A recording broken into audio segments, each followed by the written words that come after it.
देश की आजादी के आंदोलन को ऊर्जा दी थी, प्रेरणा दी थी, त्याग और तपस्या का मार्ग दिखाया था। उस वंदे मातरम का पुण्य स्मरण करना इस सदन में हम सबका ये बहुत बड़ा सौभाग्य है और हमारे लिए गर्व की बात है कि वंदे मातरम के 150 वर्ष निमित्त इस ऐतिहासिक अवसर के हम साक्षी बन रहे हैं।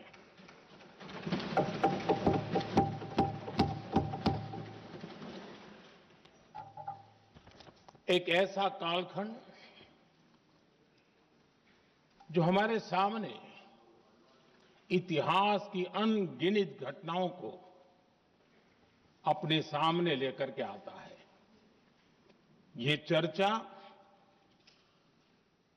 सदन की प्रतिबद्धता को तो प्रकट करेगी, लेकिन आने वाली पीढ़ियों के लिए भी, दर पीढ़ी के लिए भी ये शिक्षा का कारण बन सकती है अगर हम सब मिलकर के इसका सदुपयोग करें तो। आदरणीय अध्यक्ष जी, एक ऐसा कालखंड है जब इतिहास के कई प्रेरक अध्याय फिर से हमारे सामने उजागर हुए हैं। अभी अभी हमने हमारे संविधान के 75 वर्ष गौरवपूर्वक मनाए हैं। आज देश सरदार वल्लभ भाई पटेल की और भगवान बिरसा मुंडा की 150वीं जयंती भी मना रहा है और अभी अभी हमने गुरु तेग बहादुर के 350वां बलिदान दिवस भी मनाया और आज हम वंदे मातरम की 150 वर्ष निमित्त सदन की एक सामूहिक ऊर्जा को, उसकी अनुभूति करने का प्रयास कर रहे हैं। वंदे मातरम 150 वर्ष की यात्रा अनेक पड़ावों से गुजरी है, लेकिन आदरणीय अध्यक्ष जी, वंदे मातरम का जब 50 वर्ष हुए तब देश गुलामी में जीने के लिए मजबूर था और वंदे मातरम के 100 साल हुए तब देश आपातकाल की जंजीरों में जकड़ा हुआ था।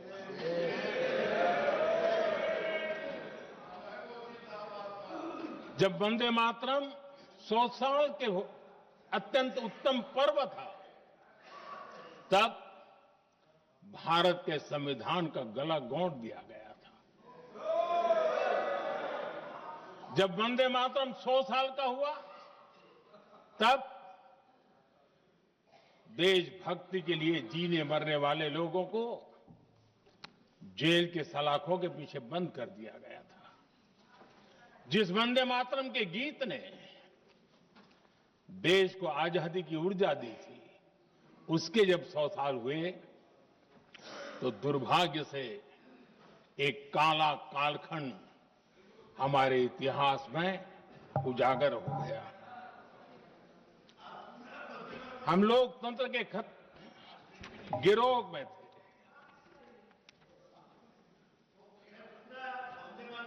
आदरणीय अध्यक्ष जी, 150 वर्ष उस महान अध्याय को, उस गौरव को पुनः स्थापित करने का अवसर है और मैं मानता हूं सदन ने भी और देश ने भी इस अवसर को जाने नहीं देना चाहिए। यही वंदे मातरम है जिसने 1947 में देश को आजादी दिलाई। स्वतंत्रता संग्राम का भावात्मक नेतृत्व इस वंदे मातरम के जयघोष में था। आदरणीय अध्यक्ष जी, आपके समक्ष आज जब मैं वंदे मातरम 150 निमित्त चर्चा के लिए आरंभ करने खड़ा हुआ हूं, यहां कोई पक्ष प्रतिपक्ष नहीं है, क्योंकि हम सब यहां जो बैठे हैं एक्चुअली हमारे लिए रण स्वीकार करने का अवसर है कि जिस वंदे मातरम के कारण लक्षावधि लोग आजादी का आंदोलन चला रहे थे और उसी का परिणाम है कि आज हम सब यहां बैठे हैं। और इसलिए हम सभी सांसदों के लिए, हम सभी जनप्रतिनिधियों के लिए वंदे मातरम के रण स्वीकार करने का ये पावन पर्व है।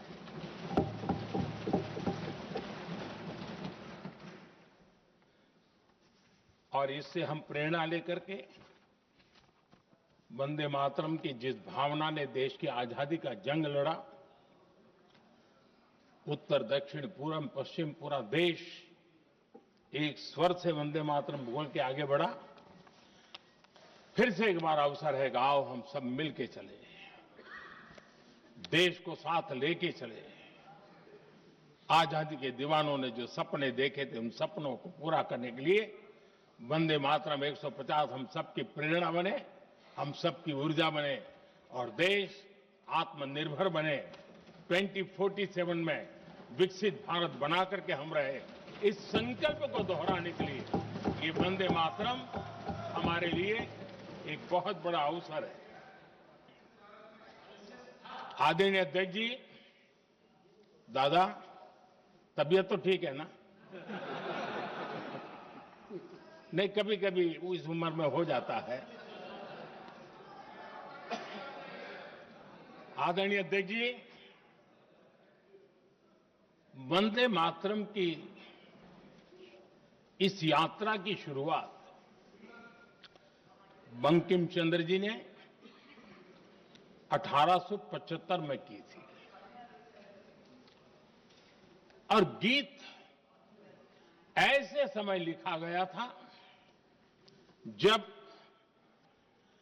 1857 के स्वातंत्र संग्राम के बाद अंग्रेज सल्तनत बौखलाई हुई थी, भारत पर भांति भांति के दबाव डाल रही थी, भांति भांति के जुल्म कर रही थी और भारत के लोगों को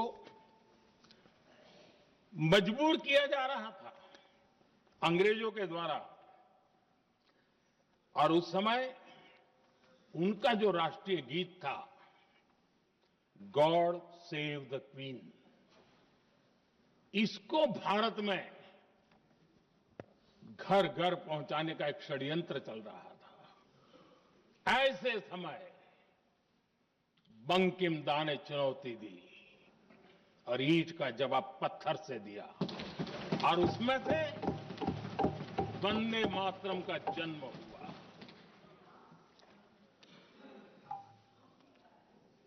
इसके कुछ वर्ष बाद 1882 में जब उन्होंने आनंद मठ लिखा तो इस गीत का उसमें समावेश किया गया। आदरणीय अध्यक्ष जी, वंदे मातरम ने उस विचार को पुनर्जीवित किया था जो हजारों वर्ष से भारत की रग रग में रचा बसा था।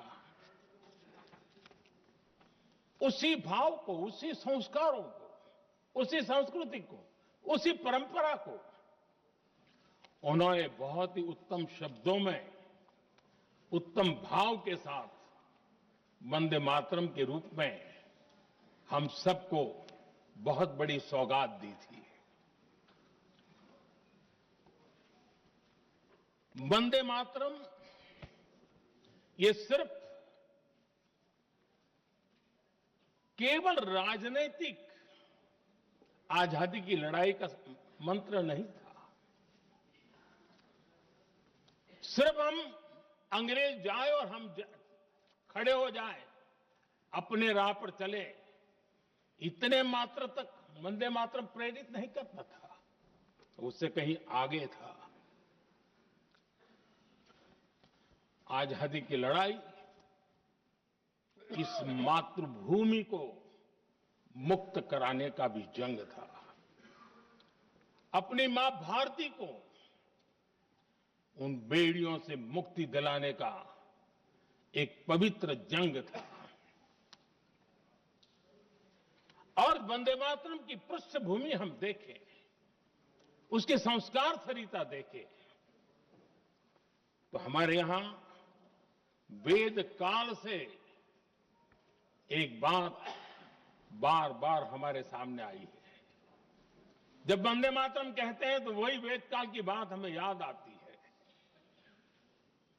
वेद काल से कहा गया है, माता भूमि ही पुत्रो अहम पृथिव्याः, अर्थात ये भूमि मेरी माता है और मैं पृथ्वी का पुत्र हूं। आदरणीय अध्यक्ष जी, यही वो विचार है जिसको प्रभु श्री राम ने भी लंका के वैभव को छोड़ते हुए कहा था, जननी जन्मभूमिश्च स्वर्गादपि गरीयसी।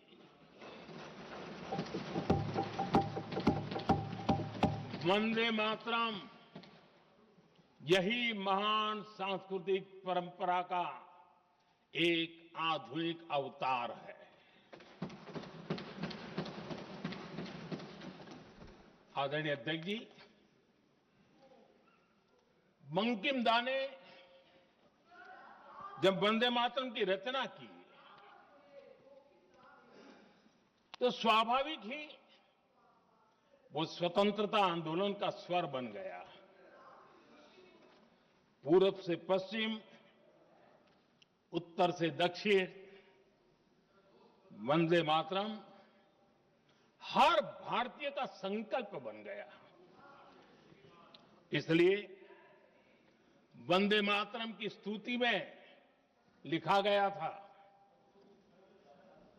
मातृभूमि स्वतंत्रता की वेदिका पर मदोमय, मातृभूमि स्वतंत्रता की वेदिका पर मोदमय, स्वार्थ का बलिदान है यह शब्द है वंदे मातरम। है सजीवन मंत्र भी यह विश्व विजयी मंत्र भी, शक्ति का आह्वान है यह शब्द वंदे मातरम।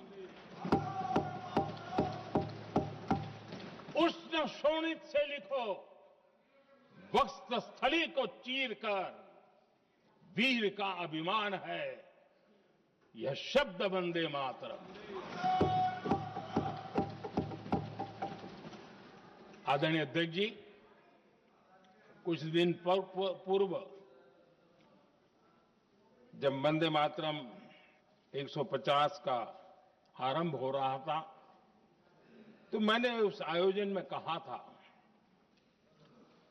वंदे मातरम हजारों वर्ष की सांस्कृतिक ऊर्जा भी थी, उसमें आजादी का जज्बा भी था और आजाद भारत का विजन भी था। अंग्रेजों के उस दौर में एक फैशन हो गई थी भारत को कमजोर, निकम्मा, आलसी कर्महीन, इस प्रकार भारत को जितना नीचा दिखा सके ऐसी एक फैशन बन गई थी।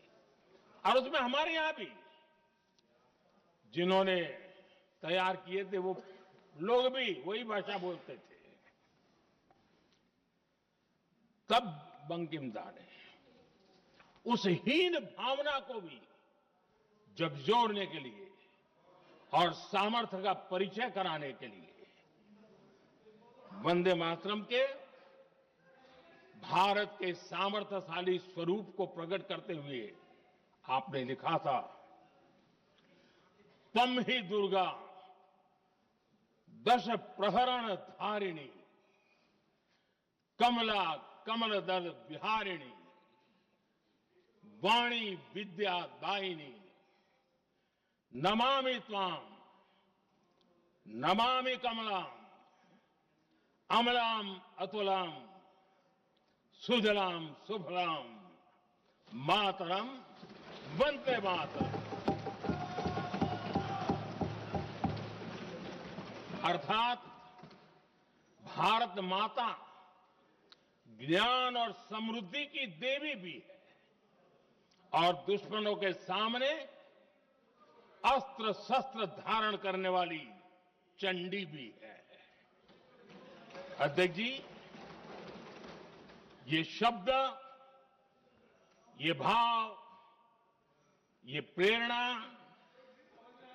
गुलामी की हताशा में हम भारतीयों को हौसला देने वाले थे।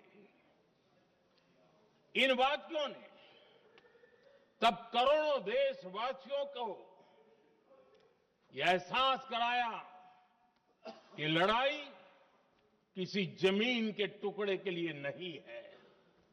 ये लड़ाई सिर्फ सत्ता के सिंहासन को कब्जा करने के लिए नहीं है। ये गुलामी की बेड़ियों को मुक्त कर हजारों साल की महान जो परंपराएं थी, महान संस्कृति, जो गौरवपूर्ण इतिहास था, उसको फिर से पुनर्जन्म कराने का संकल्प इसमें था।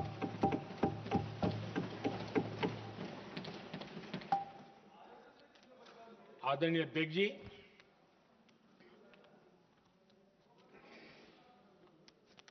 वंदे मातरम,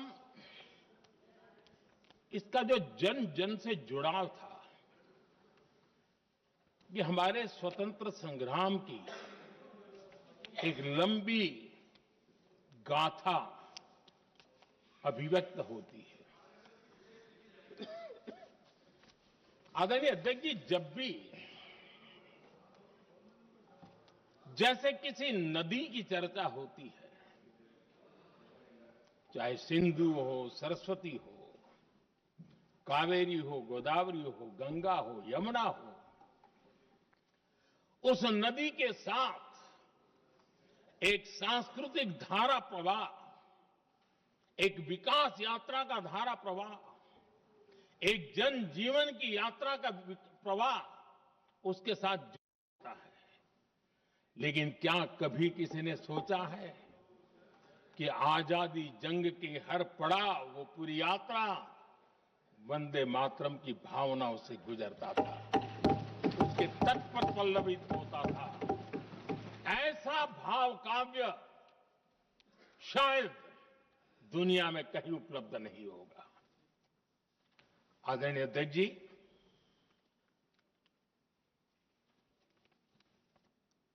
अंग्रेज समझ चुके थे कि 1857 के बाद लंबे समय तक भारत में टिकना उनके लिए मुश्किल लग रहा था।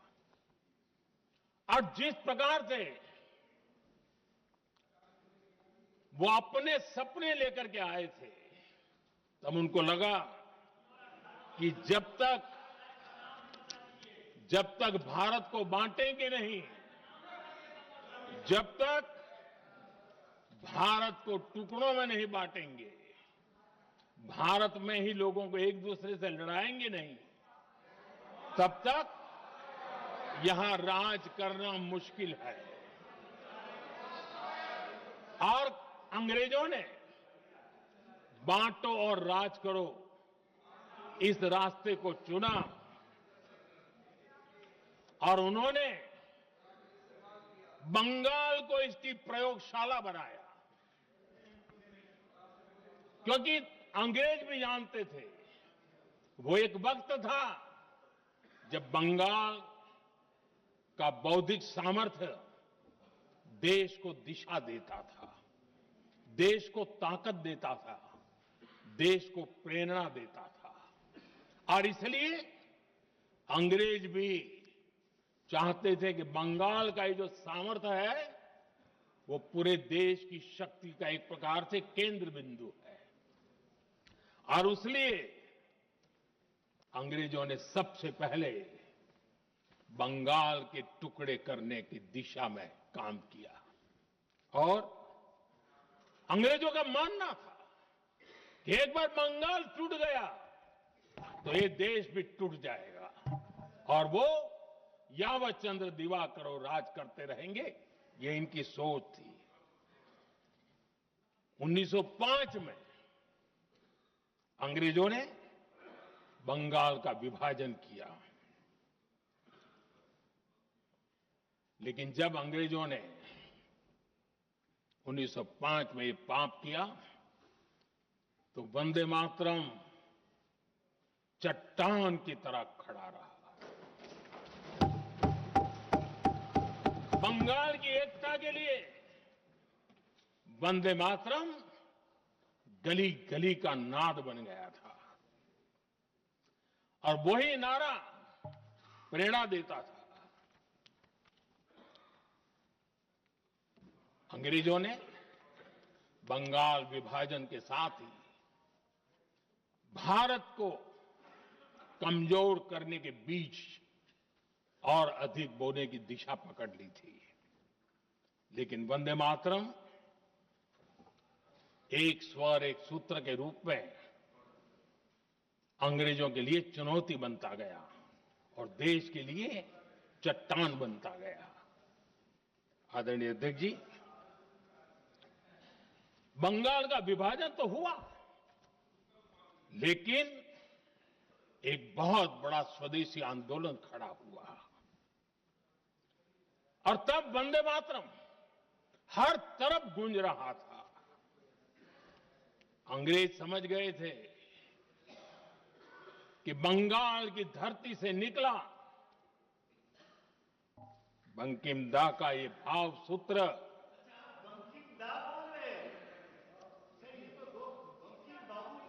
बंकिम बाबू बोले। अच्छा, thank you thank you thank you thank you thank you, आपकी भावनाओं के लिए मैं आदर करता हूं।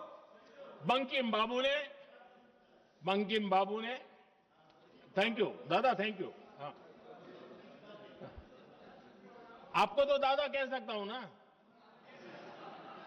वरना उसमें भी आपको इतराज हो जाएगा। बंकिम बाबू ने ये जो भाव विश्व तैयार किया था, उनके भाव गीत के द्वारा उन्होंने अंग्रेजों को हिला दिया और अंग्रेजों ने देखिए कितनी कमजोरी होगी और इस गीत की ताकत कितनी होगी।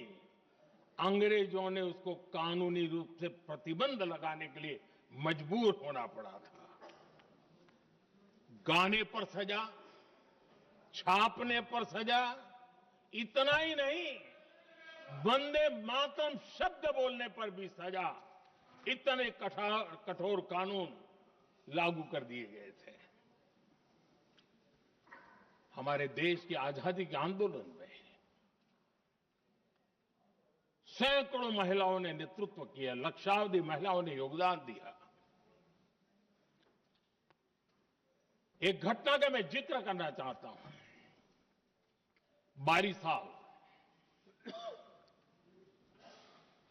बारिसाल में वंदे मातरम गाने पर सर्वाधिक जुल्म हुए थे। वो बारिसाल आज भारत का हिस्सा नहीं रहा है और उस समय बारिसाल की हमारी माताएं, बहनें, बच्चे मैदान में उतरी थी वंदे मातरम के स्वाभिमान के लिए, इस प्रतिबंध के विरोध में लड़ाई के मैदान में उतरी थी। और तब 22 साल की एक वीरांगना श्रीमती सरोजिनी बोस,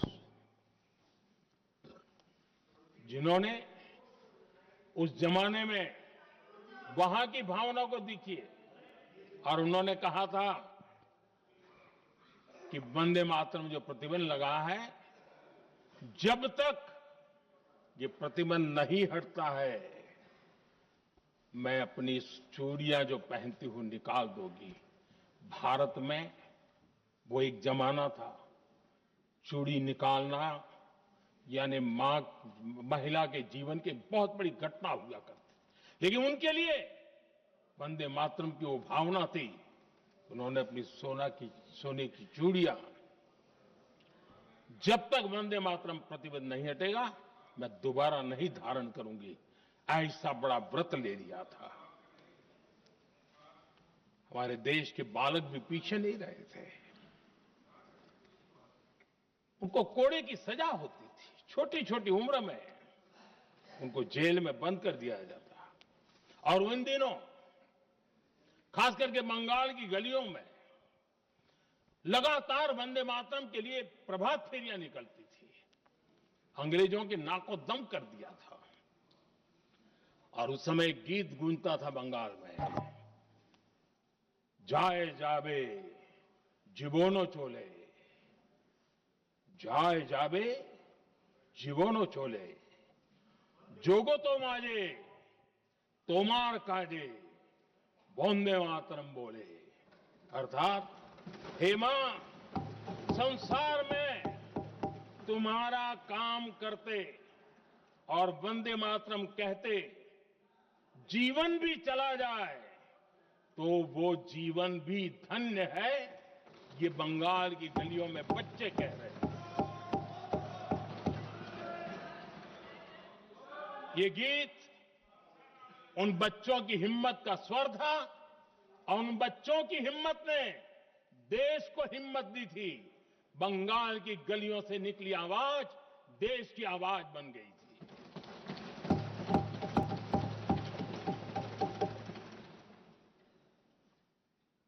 1905 में फरीदपुर के गांव में बहुत छोटी छोटी उम्र के बच्चे जब वंदे मातरम के नारे लगा रहे थे, अंग्रेजों ने बेरहमी से उन पर कोड़े मारे थे। यानी एक प्रकार से जीवन और मृत्यु के बीच लड़ाई लड़ने के लिए मजबूर कर दिया था। इतना अत्याचार हुआ था। 1906 में नागपुर में नील सिटी हाई स्कूल के उन बच्चों पर भी अंग्रेजों ने ऐसे ही जुल्म किए थे। गुनाह यही था कि वो एक स्वर से वंदे मातरम बोल करके खड़े हो गए थे।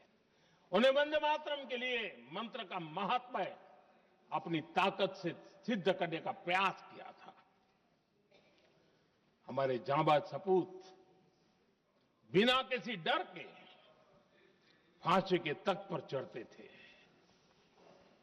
और आखिरी सांस तक वंदे मातरम, वंदे मातरम, वंदे मातरम, यही उनका भाव घोष रहता था।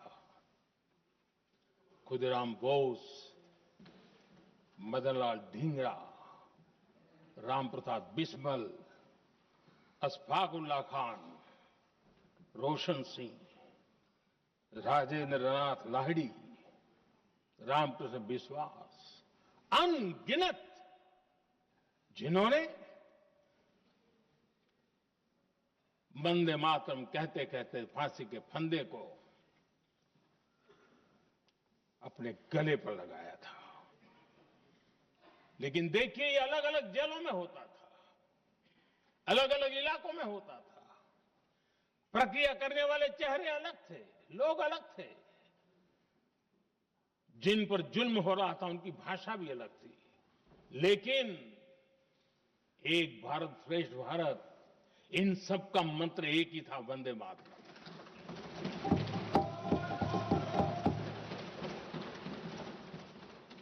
चटगांव की स्वराज क्रांति, जिन युवाओं ने अंग्रेजों को चुनौती दी, वे भी इतिहास के चमकते हुए नाम हैं। हरगोपाल बाल, पुलिन विकास घोष, त्रिपुर सेन, इन सब ने देश के लिए अपना बलिदान दिया। मास्टर सूर्यसेन को 1934 में जब फांसी दी गई, तब उन्होंने अपने साथियों को एक पत्र लिखा और पत्र में एक ही शब्द की गूंज थी और वो शब्द था वंदे मातरम।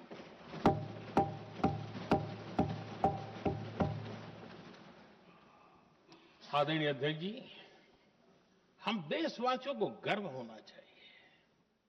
दुनिया के इतिहास में कहीं पर भी ऐसा कोई काव्य नहीं हो सकता, ऐसा कोई भावगीत नहीं हो सकता जो सदियों तक एक लक्ष्य के लिए कोटि कोटि जनों को प्रेरित करता हो और जीवन आहूत करने के लिए निकल पड़ते हो। दुनिया में ऐसा कोई भावगीत नहीं हो सकता जो वंदे मातरम। पूरे विश्व को पता होना चाहिए कि गुलामी के कालखंड में भी ऐसे लोग हमारे यहां पैदा होते थे जो इस प्रकार के भावगीत की रचना कर सकते थे। ये विश्व के लिए अजूबा है। हमें गर्व से कहना चाहिए, तब दुनिया भी मानना शुरू करेगी। ये हमारी स्वतंत्रता का मंत्र था, ये बलिदान का मंत्र था, ये ऊर्जा का मंत्र था, ये सात्विकता का मंत्र था, ये समर्पण का मंत्र था, ये त्याग और तपस्या का मंत्र था, संकटों को सहने का सामर्थ्य देने का ये मंत्र था और वो मंत्र वंदे मातरम था। और इसलिए गुरुदेव रविंद्रनाथ टैगोर ने लिखा था, उन्होंने लिखा था, एकी सूत्रे बांधी आछी सोहोस्टोटी मौन, एक ही कार्य सौंपी आछी सहस्त्र जीवन वंदे मातरम। अर्थात एक सूत्र में बंधे हुए सहस्त्र मन, एक ही कार्य में अर्पित सहस्त्र जीवन वंदे मातरम। ये रविंद्रनाथ टैगोर जी ने लिखा। आदरणीय अध्यक्ष जी, उसी कालखंड में वंदे मातरम की रिकॉर्डिंग दुनिया के अलग अलग भागों में पहुंची और लंदन में जो क्रांतिकारियों की एक प्रकार से तीर्थ भूमि बन गया था, वो लंदन का इंडिया हाउस, वीर सावरकर जी ने वहां वंदे मातरम गीत और वहां ये गीत बार बार गूंजता था। देश के लिए जीने मरने वालों के लिए वो एक बहुत बड़ा प्रेरणा का अवसर रहता था। उसी समय बिपिन चंद्र पाल और महर्षि अरविंद घोष, उन्होंने अखबार निकाले। उस अखबार का नाम भी उन्होंने वंदे मातरम रखा। यानी डगर डगर पर अंग्रेजों की नींद हराम करने के लिए वंदे मातरम काफी हो जाता था और इसलिए उन्होंने इस नाम रखा। अंग्रेजों ने अखबारों पर रोक लगा दी तो मैडम भीकाजी कामा ने पेरिस में एक अखबार निकाला और उसका नाम उन्होंने वंदे मातरम रखा। आदरणीय अध्यक्ष जी, वंदे मातरम ने भारत को स्वावलंबन का रास्ता भी दिखाया। उस समय माचिस की डिब्बियां, मैच बॉक्स, वहां से लेकर के बड़े बड़े शिप, उस पर भी वंदे मातरम लिखने की परंपरा बन गई। और बाहरी कंपनियों को चुनौती देने का एक माध्यम बन गया, स्वदेशी का एक मंत्र बन गया। आजादी का मंत्र स्वदेशी के मंत्र की तरफ विस्तार होता गया। आदरणीय अध्यक्ष जी, मैं एक और घटना का जिक्र भी करना चाहता हूं। 1907 में जब वीओ चिदम्बरम पिल्लाई, उन्होंने स्वदेशी कंपनी का जहाज बना, तो उस पर भी लिखा था वंदे मातरम।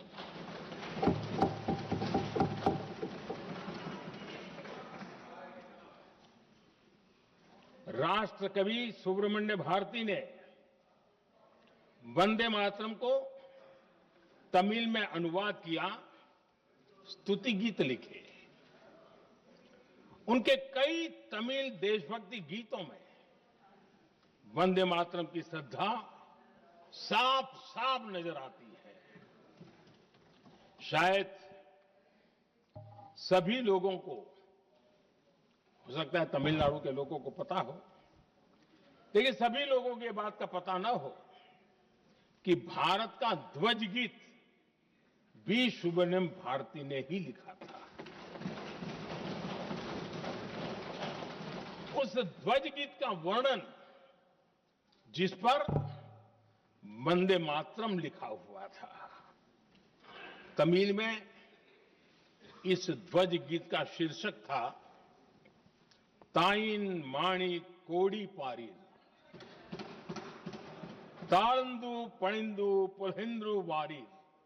अर्थात देश प्रेमियों, दर्शन कर लो, सविनय अभिनंदन कर लो, मेरी मां की दिव्य ध्वजा का वंदन कर लो।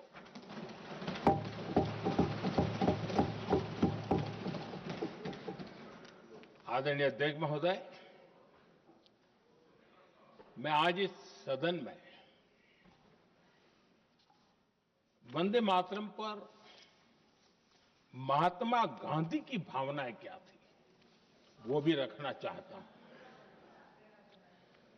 दक्षिण अफ्रीका से प्रकाशित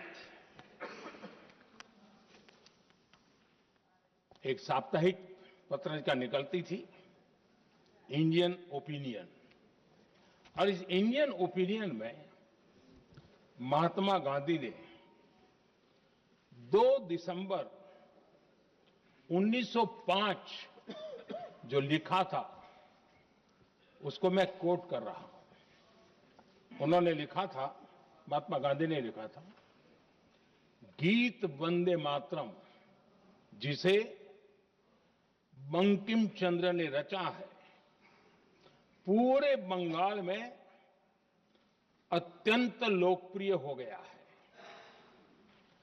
स्वदेशी आंदोलन के दौरान बंगाल में विशाल सभाएं हुई, जहां लाखों लोग इकट्ठा हुए और बंकिम का यह गीत गाया। गांधी जी आगे लिखते हैं, ये बहुत महत्वपूर्ण है।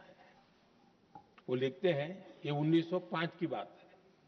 उन्होंने लिखा, यह गीत इतना लोकप्रिय हो गया है जैसे ये हमारा नेशनल एंथम बन गया है।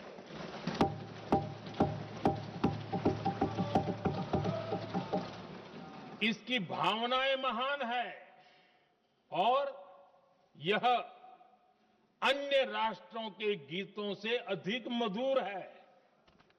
इसका एकमात्र उद्देश्य हम में देशभक्ति की भावना जगाना है। यह भारत को मां के रूप में देखता है और उसकी स्तुति करता है। अध्यक्ष जी, जो वंदे मातरम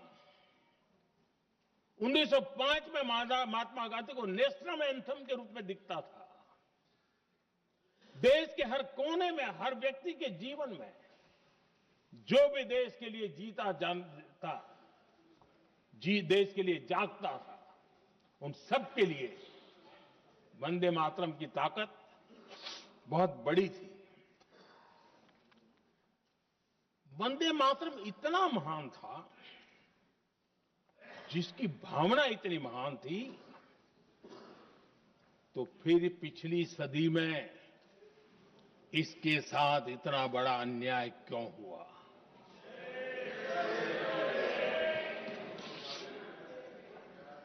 वंदे मातरम के साथ विश्वासघात क्यों हुआ?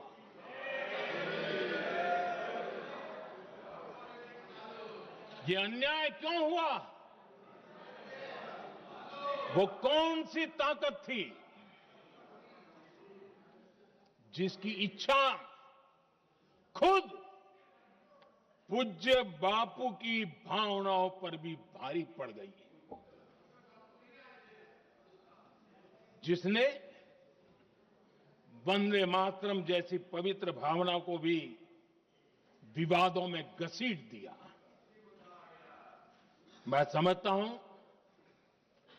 आज जब हम वंदे मातरम के 150 वर्ष का पर्व मना रहे हैं, चर्चा कर रहे हैं, तो हमें उन परिस्थितियों को भी हमारी नई पीढ़ियों को जरूर बताना हमारा दायित्व है, जिससे के वजह से वंदे मातरम के साथ विश्वासघात किया गया। वंदे मातरम के प्रति मुस्लिम लीग की विरोध की राजनीति तेज होती जा रही थी। मोहम्मद अली जिन्ना ने लखनऊ से 15 अक्टूबर 1937 को वंदे मातरम के विरुद्ध का नारा बुलंद किया। फिर कांग्रेस के तत्कालीन अध्यक्ष जवाहरलाल नेहरू को अपना सिंहासन डोलता दिखा। बजाय कि नेहरू जी मुस्लिम लीग के आधारहीन बयानों को तगड़ा जवाब देते, करारा जवाब देते, मुस्लिम लीग के बयानों की निंदा करते,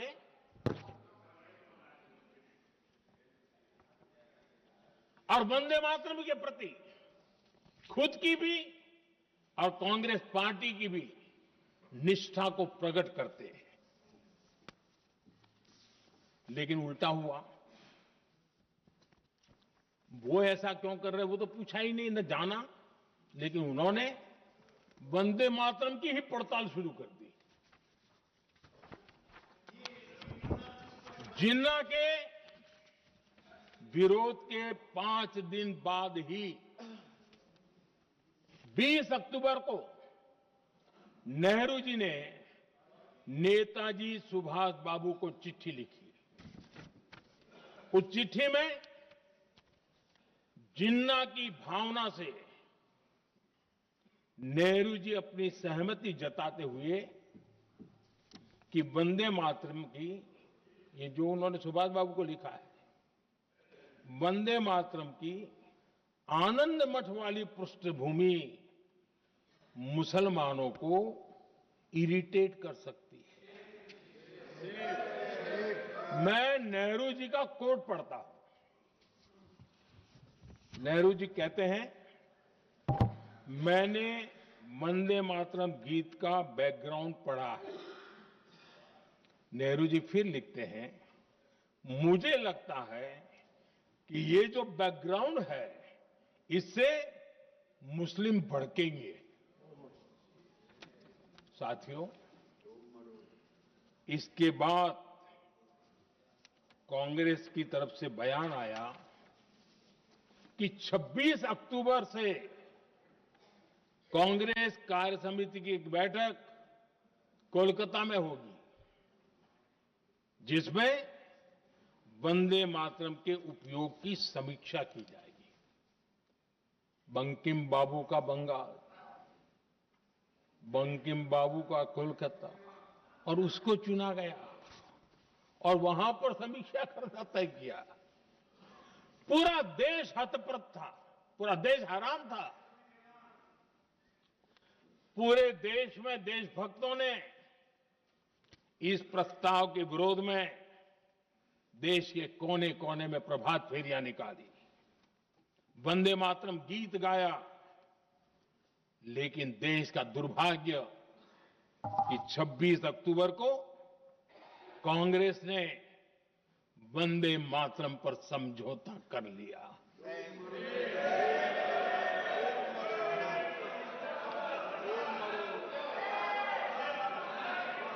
वंदे मातरम के टुकड़े करने के फैसले में, वंदे मातरम के टुकड़े कर दिए।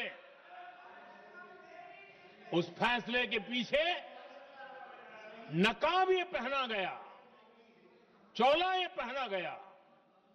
ये तो सामाजिक सद्भाव का काम है।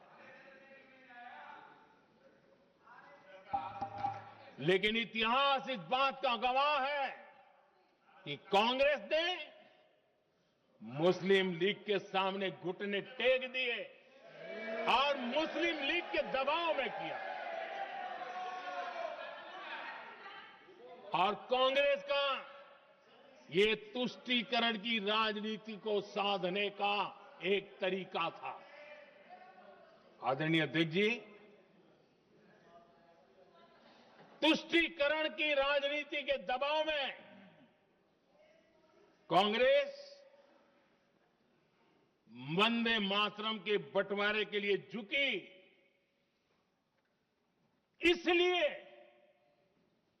कांग्रेस को एक दिन भारत के बंटवारे के लिए झुकना पड़ा।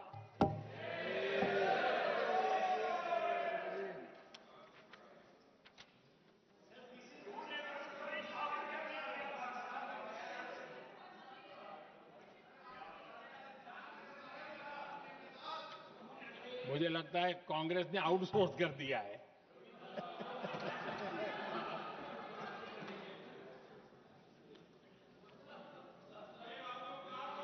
दुर्भाग्य से कांग्रेस की नीतियां वैसी की वैसी थी है।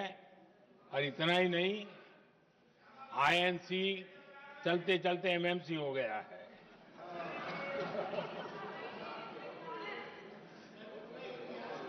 आज भी कांग्रेस और उसके साथी और जिन जिन के नाम साथ कांग्रेस जुड़ा हुआ है, सब वंदे मातरम पर विवाद खड़ा करने की कोशिश करते हैं।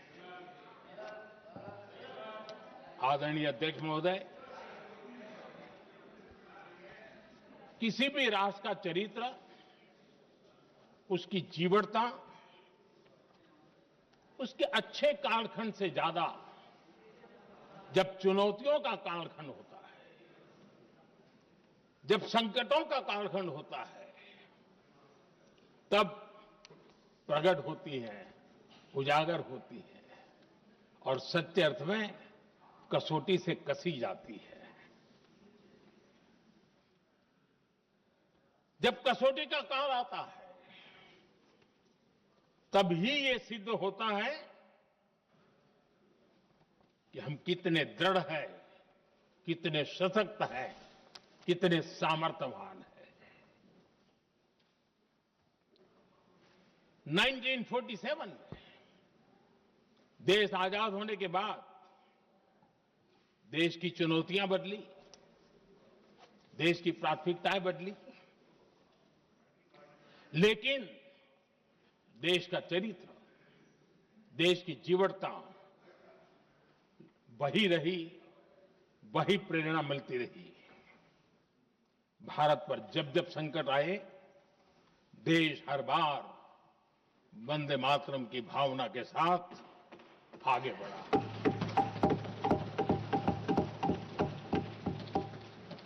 बीच का कालखंड कैसा गया जाने दो, लेकिन आज भी 15 अगस्त 26 जनवरी की जब बात आती है, हर घर तिरंगा की बात आती है, चारों तरफ वो भाव दिखता है, तिरंगे झंडे फहराते। एक जमाना था जब देश पर खाद्य का संकट आया, वही वंदे मातरम का भाव था। मेरे देश के किसानों ने अंदर के भंडार भर दिए और इसके पीछे भाव वही है, वंदे मातरम। जब देश की आजादी को कुचलने की कोशिश हुई, संविधान के पीठ पे छुरा भोंक दिया गया, आपातकाल थोप दिया गया, यही वंदे मातरम की ताकत थी कि देश खड़ा हुआ और परास्त करके रहा। देश पर जब भी युद्ध थोपे गए, देश को जब भी संघर्ष की नौबत आई, यही वंदे मातरम का भाव था। देश का जवान सीमाओं पर अड़ गया और मां भारती का झंडा फहराता रहा, विजय श्री प्राप्त कर। कोरोना जैसे वैश्विक महासंकट आया, यही देश उसी भाव से खड़ा हुआ, उसको भी परास्त करके आगे बढ़ गया। आदरणीय अध्यक्ष जी, यह राष्ट्र की शक्ति है। ये राष्ट्र को भावनाओं से जोड़ने वाला सामर्थ्यवान एक ऊर्जा प्रवाह है, ये चेतना प्रवाह है, ये संस्कृति की अविरल धारा का प्रतिबिंब है, उसका प्रकटीकरण है। ये वंदे मातरम हमारे लिए सिर्फ स्मरण करने का काल नहीं, एक नई ऊर्जा, नई प्रेरणा का लेने का काल बन जाए और हम उसके लिए प्रति समर्पित होते चले। और मैंने पहले कहा, हम लोगों पर तो कर्ज है वंदे मातरम का। वही वंदे मातरम है जिसने वो रास्ता बनाया, जिस रास्ते से हम यहां पहुंचे हैं, और इसलिए हमारा कर्ज बनता है।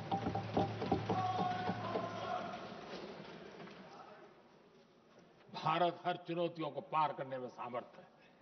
वंदे मातरम के भाव की वो ताकत है। वंदे मातरम ये सिर्फ गीत या भावगीत नहीं, ये हमारे लिए प्रेरणा है। राष्ट्र के प्रति कर्तव्यों के लिए हमें झकझोरने वाला काम है और इसलिए हमें निरंतर इसको करते रहना होगा। हम आत्मनिर्भर भारत का सपना लेकर के चल रहे हैं, इसको पूरा कर रहा है।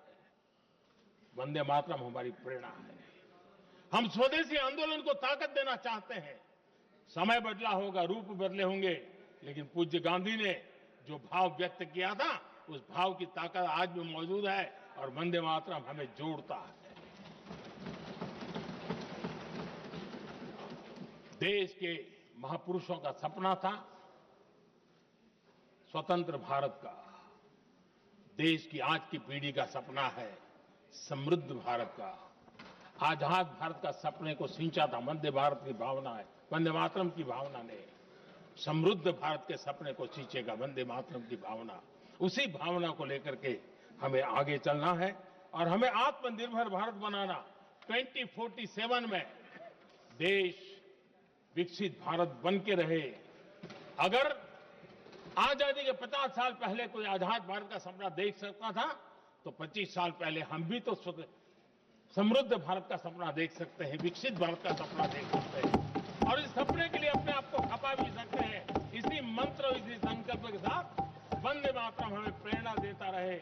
वंदे मातरम का हम रण स्वीकार करें, वंदे मातरम की भावना को लेकर के चले, देशवासियों को साथ लेकर के चले, हम सब मिलकर के चले, इस सपने को पूरा करें। इसी एक भाव के साथ ये चर्चा का आज आरंभ हो रहा है। मुझे पूरा विश्वास है कि दोनों सदनों में देश के अंदर वो भाव भरने वाला कारण बनेगा, देश को प्रेरित करने वाला कारण बनेगा, देश की नई पीढ़ी को ऊर्जा देने का कारण बनेगा। इन्हीं शब्दों के साथ आपने मुझे अवसर दिया, मैं आपका बहुत बहुत आभार व्यक्त करता हूं। बहुत बहुत धन्यवाद। वंदे मातरम, वंदे मातरम, वंदे मातरम।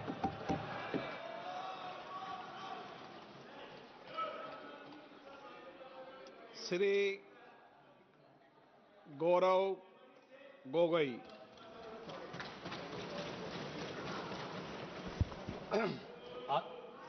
आदरणीय अध्यक्ष महोदय,